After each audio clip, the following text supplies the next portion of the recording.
is Sania from the channel Dr.SNA. So today I am going to talk to you all about a very important topic, that is heat stroke. First, we need to know what is heat stroke. Heat stroke, which is also commonly called sunstroke, is basically a heat illness which occurs when the body temperature rises above 40 degrees Celsius or 104 degrees Fahrenheit. Our normal body temperature is 37 degrees Celsius or 98.6 degrees Fahrenheit. So what happens if there is an extremely high temperature with physical exertion? It results in overheating of the body and thus resulting into heat stroke.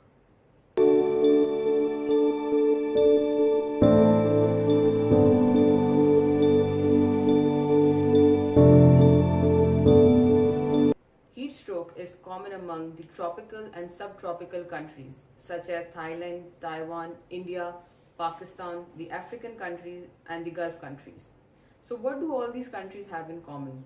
They have rising temperatures, hot and dry winds in summers, cold and dry winds in the winters. They have high humidity, increased rainfall and very harsh working environment for the laborers and travelers. Additionally, global warming has also played a very huge part in increasing temperatures across the globe and thus leading to heat stroke. In 2015, India reported around 2,500 deaths due to heat stroke and Pakistan reported 2,000 deaths due to heat stroke. And in 2018, currently about 65 deaths have been reported in Pakistan due to heat stroke. So this is becoming a global problem.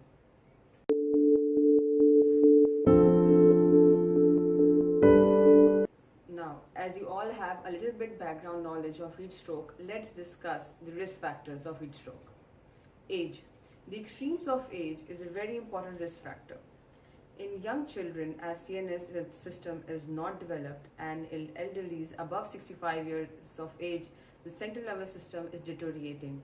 Both these ages are unable to cope up with extreme rising temperatures. Another risk factor is extremely hot temperature and physical activity during these extremely hot temperatures, which is very common among the laborers, athletes and during military training. Few illnesses such as heart and lung diseases also contribute to the risk factor of the heat stroke. People who do not have the privilege of AC, which is very common among the developed and underdeveloped countries, are also prone to developing heat stroke in extremely high temperatures.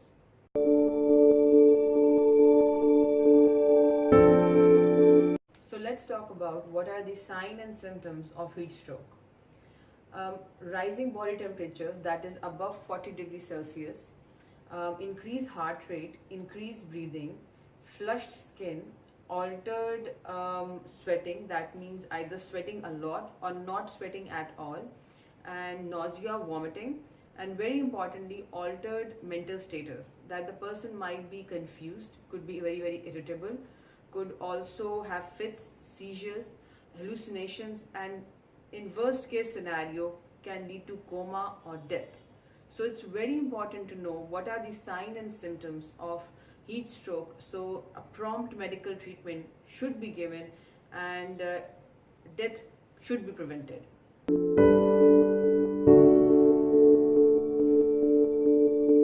As heat stroke is an emergency, so it's very important to take some general measures if you are suspecting somebody is being affected with heat stroke. The first thing that needs to be done is to bring the person under a shade or indoors.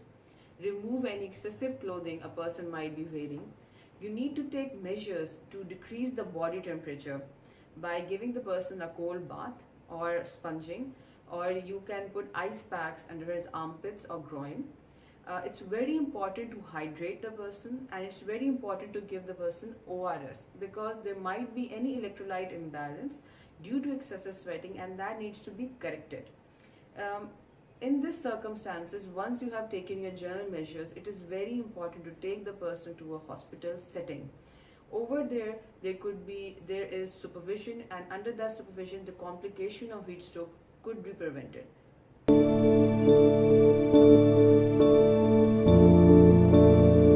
So now let's let's talk about what are the measures that can be taken to prevent heat stroke. Number one, you need to drink adequately. Keep yourself hydrated all the time. Secondly, avoid taking oily food, caffeine, or alcohol. Wear lightweight, loose-fitting, and light-colored clothes when you go outside. Stay in a well-ventilated room under a fan or an AC. Avoid strenuous exercises or extreme physical exertion.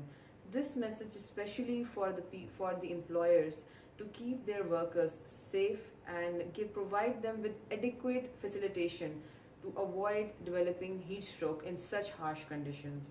Also avoid leaving your children or any family member in the car during daytime. Wear hats and umbrellas when you go outside or you are working outside. As awareness is the biggest preventive tool, so it is very important that you spread this message to others to keep themselves safe and keep others safe as well. Because heat stroke is something that is very dangerous, but it is preventive if general measures are taken. I hope you guys enjoyed this video and you learned a lot. So please do spread this message along. Please give us a big thumbs up if you like this video. Leave your comment below to let us know your suggestions. Like, share and subscribe to our YouTube channel by the name Dr. SNA. Until next time, thank you.